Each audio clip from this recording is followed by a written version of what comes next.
Hey guys, welcome to the weekly market wrap-up. I'm Hannah Bernard.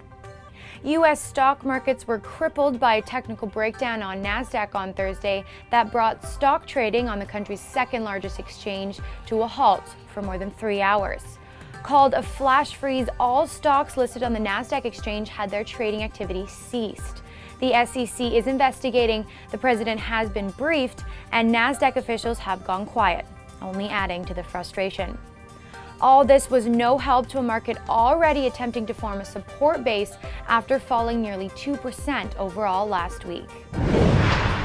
U.S. equity markets had a slight recovery on Thursday following last week's sharp decline, with the Dow Jones up 60 points and the benchmark S&P 500 gaining 0.75%.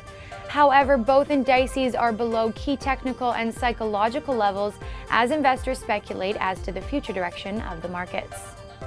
The FOMC meeting minutes released on Wednesday added more uncertainty, which suggests that the Federal Reserve is mixed as to the timing of QE tapering and wanting to keep all options open. In the bond market, U.S. Treasury 10-year yield shot up to 2.88% on Monday, followed by a slight pullback before closing at 2.9% on Thursday. Despite a vocal contrarian segment, mainstream financial pundits are increasingly convinced that the Fed will cut back on its loose monetary policies, which portends a crash in the decades-long bond bull market. Now let's turn to currencies and see how they reacted differently to this week's fundamentals. The U.S. dollar index recovered sharply after hitting a low this week of 80.77, with current trading occurring well above the 81 level. If support can hold, this will be net positive in terms of technical bullishness. The dollar-yen pair moved up substantially from Tuesday's low after yen appreciation due in part to huge sell-offs in the Japanese stock market. Current levels now trading hands at 98.63. It's important to note while the overall Forex sector is in flux, the technical trend looks bullish for the pair. The euro-dollar pair moved to the downside after briefly touching the 134 level earlier this week.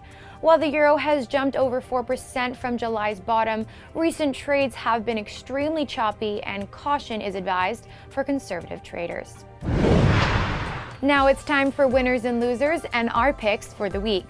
The winner this week is GameStop, ticker symbol GME.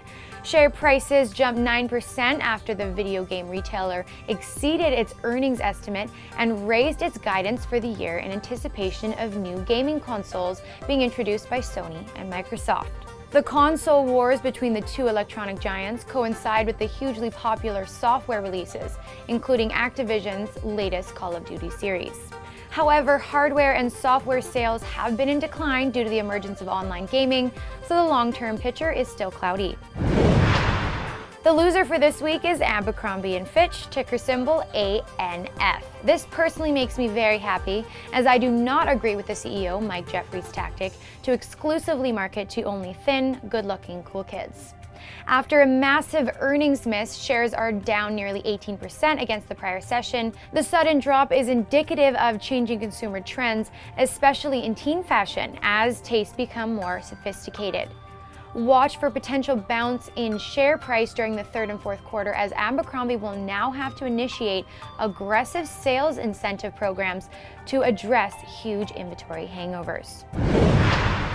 Well, those are our winners and losers for this week, but there are thousands of companies out there. So weigh in the comment section below, because I want to know who you thought rocked it and who sucked it this week. Finally, let's finish up with precious metals.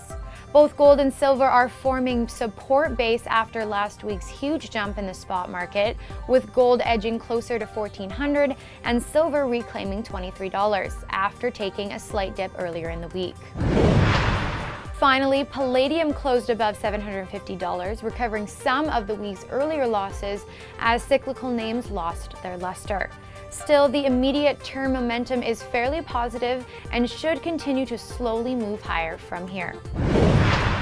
And that wraps it up. Thanks again so much for joining us for another weekly market wrap-up. I really hope you guys enjoy this weekend, but before you leave, please make sure to subscribe to our YouTube channel and find us on Facebook and Twitter.